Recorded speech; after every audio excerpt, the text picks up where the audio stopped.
Hi guys, it's Wendy from Ask the Landlady. I'm here with all the tips and tricks to help you make a profit in real estate rentals. Today's question is not an exciting one, but it's one that is going to probably come up whether you want it to or not, and that is, how do I eliminate pet odors in my rental unit? Okay, good one. First of all, best thing is no pets, right? But that's not always practical. Sometimes you want to make money off of it. Obviously, lots of times people bring in a contraband pet. It's been known to happen. So you are going to come across it. And believe me, there's nothing worse than cat urine in the carpet, right?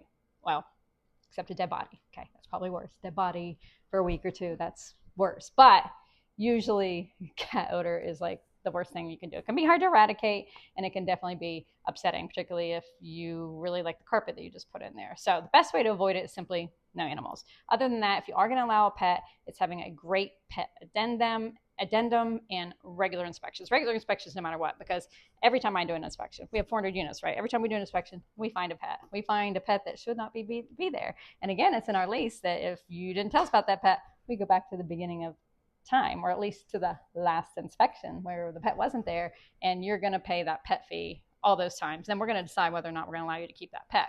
And if we do, you're going to do a new pet. You're going to do the pet addendum. You're going to have to do our guidelines, and you're going to have to pay some fees to do that. And if you go in there and it just smells horrific, you're going to say you got to get rid of the pet now. That's your choice.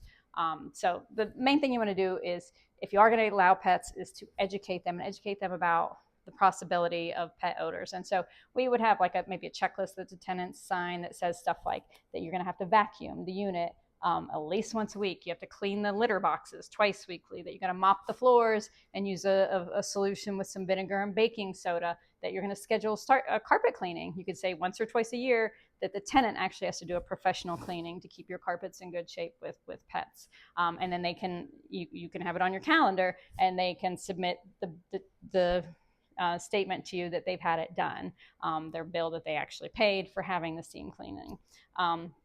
I'm going to tell them that if there is a pet problem, that they immediately have to clean it with some sort of enzyme cleaner, and that they got to be careful about baseboards, especially with cats, anywhere where they might have sprayed or leaked or had an issue. And of course, the regular inspection is going to help you make sure that they're keeping to those cleaning guidelines. Because I do find that people who are willing to pay quite a bit of money for pet fees and stuff usually treat their pets like their children. But there's always some that get away from them, and there's always some that, they get used to the smell and they're not quite sure that, they don't really realize that you can walk in and say, there's a cat that's here. If I can walk in and say there's a cat here, then you're not doing the cleaning guidelines correctly. So, and of course, if tenants move out and there's still lingering pet odors, then you're going to need to try some different methods to eradicate that. I do know some landlords who use a black light to check the surfaces and see where the odors are located, and that can help them focus their efforts on where they're going to put the enzyme sprays. And there's a lot of them out there on Amazon, like Odor Eliminator, Roxy Stain, Nature's Miracle, Angry Orange Stain, all sorts of things that have that enzyme cleaner in there. And then something we always like to do is use a solution with vinegar and baking soda overnight. That really can help tremendously with trying to get those odors out of the issue.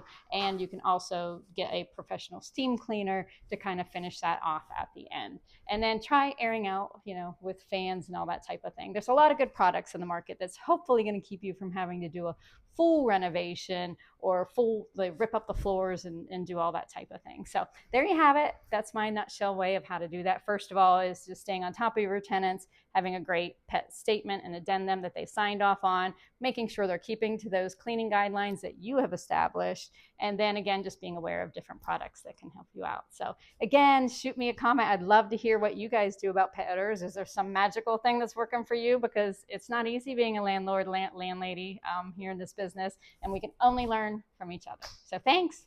Have a great day.